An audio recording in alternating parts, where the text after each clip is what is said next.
Welcome to Blighty Nightmares, where every day I dig into the shadows to bring you a fresh dose of the unsettling and the unexplained.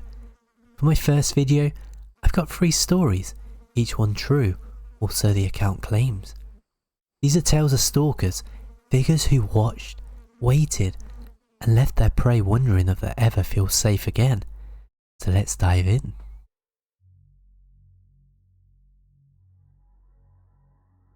There's a quiet street in Chicago where this first story unfolds, a place where the nights hum with distinct traffic and the air hangs thick with summer heat. It started last July when a woman, I'll call her Jane, was working late shifts at a diner just off the main drag. It was one of those joints with cracked vinyl seats and a jukebox that hadn't worked since the 90s. She would finish up around midnight, her apron still smelling of fry grease, and trudge 3 blocks to a bus stop under a flickering street lamp. The 12:15 was her ride home, a rattling old thing that smelled of damp seats and diesel. One night, as she waited, she noticed him, a man across the road. Tall and lean, his hood pulled low over his face. His hands were buried into his pockets, and he stood perfectly still, like a statue carved from the dark. The bus hissed to a stop, and as Jane climbed aboard, she glanced back. He hadn't moved, just stared, his eyes catching the light like a cat's. The next night, he was there again. Same spot, same stance, as if he's been waiting all day.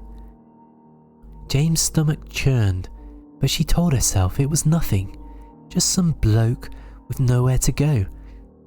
She sat by the window, clutching her bag, watching him until the bus turned the corner.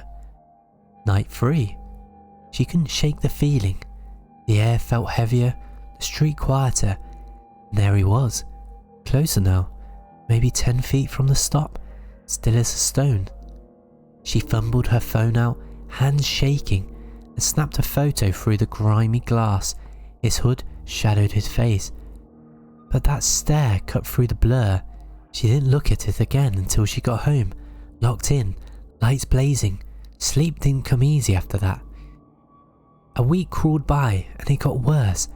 She started seeing him outside her flat, a tired, 3rd floor walk-up with peeling paint and a stairwell that creaked like it was alive. He'd been there since dusk, a dark shape by the corner shop or leaning against a lamppost 2 streets over. Never close enough to confront, always gone when she blinked. Her nights became a ritual. Check the windows, draw the curtains, listen for footsteps that never came. She called the police after the 10th sighting, her voice crackling as she tried to explain. They drove by, shone torches down the alleys, found nothing, no prints, no witnesses, just her word against the empty dark. Then came the morning that broke her. She'd barely slept, jolted awake by every creak of the building. She shuffled to the door for her mail, and there it was, slipped under the gap, her photo, the one she'd taken, creased and worn like it'd been carried for days. Scrawled across the back in jagged ink were 2 words, "Nice try." Her heart stopped. She stared at it, the room spinning, then bolted to the window. Nothing but the usual street below, cars crawling, kids shouting. She packed a bag that day, crashed with a friend across town. The landlord didn't argue when she broke the lease, just gave her a look, muttered something about the last tenant leaving fast too. Jane's settled now, miles away from that stop, but she avoids buses after dark, and sometimes, when the wind's quiet, she swears she hears that stare, like it's still out there, waiting.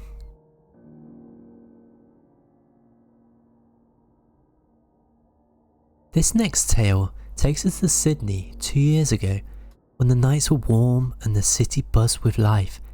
A bloke, I'll call him Tom, lived alone in a high-rise flat overlooking the harbour, all sleek glass and polished floors.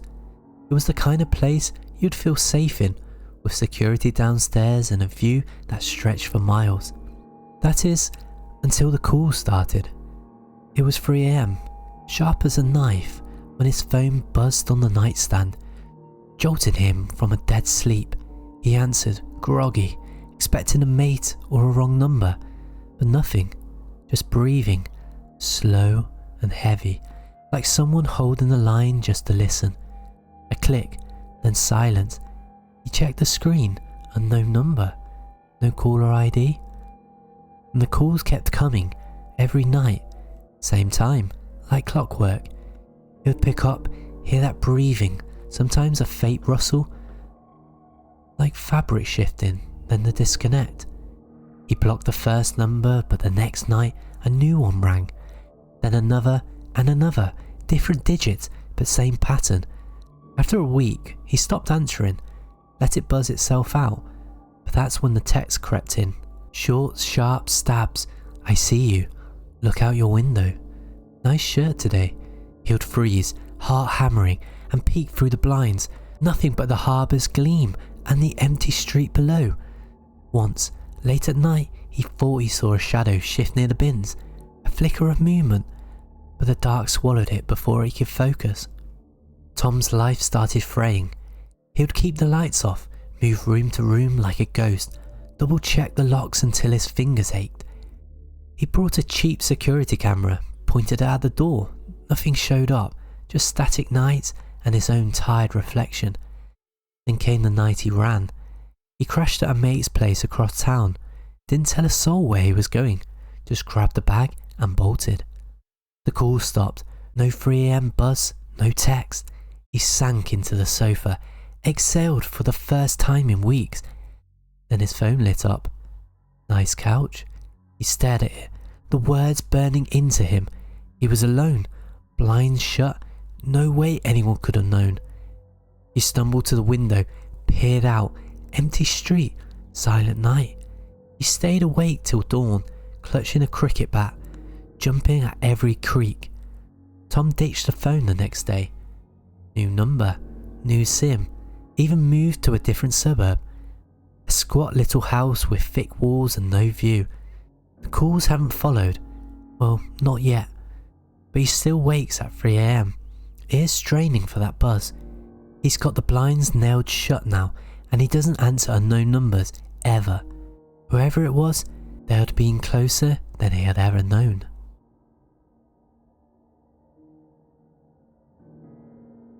Finally, we're off to Lisbon, 3 summers back, when the nights were thick with heat and the countryside stretched dark and endless.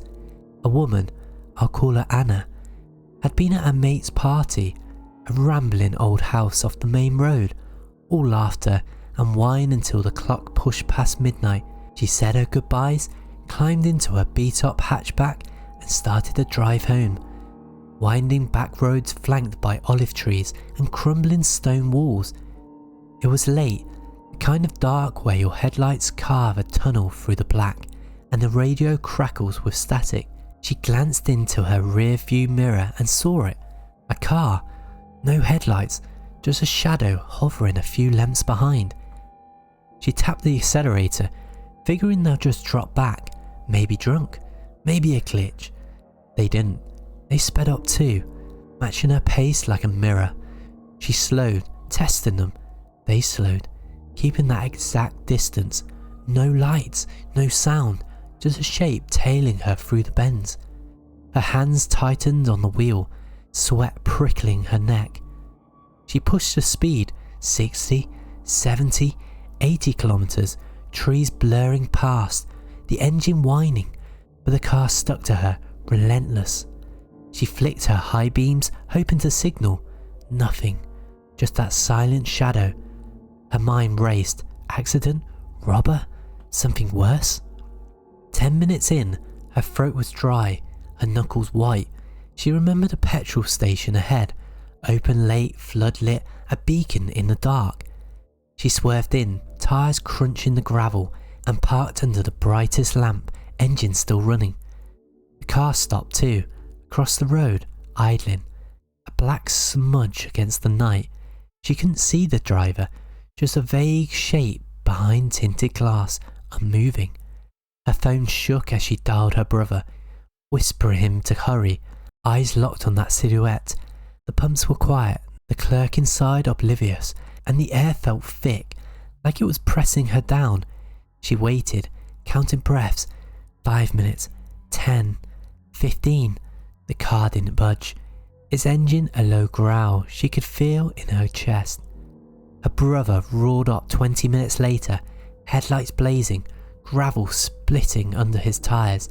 The second he stepped out, shouting her name, the stalker's car gunned it, tyre screamed, and it tore off into the dark, swallowed by the road. Anna drove home with him tailing her, shaky but breathing again. The next morning, she checked her car. A long, deliberate scratch ran down the driver's side door, each deep into the paint, like someone had dragged a key across it while she sat there, waiting. She took a different route home for months after, avoiding these roads. She hadn't seen this car again, but she still checks her mirrors every night, just in case. And that's it for today. 3 true tales of stalkers who turn ordinary nights into something you can't unfeel. If you've got a nightmare of your own, stalker or otherwise, send it my way. This is Blighty Nightmares signing off. Remember to subscribe, because I'll be back tomorrow with more to keep you looking over your shoulder.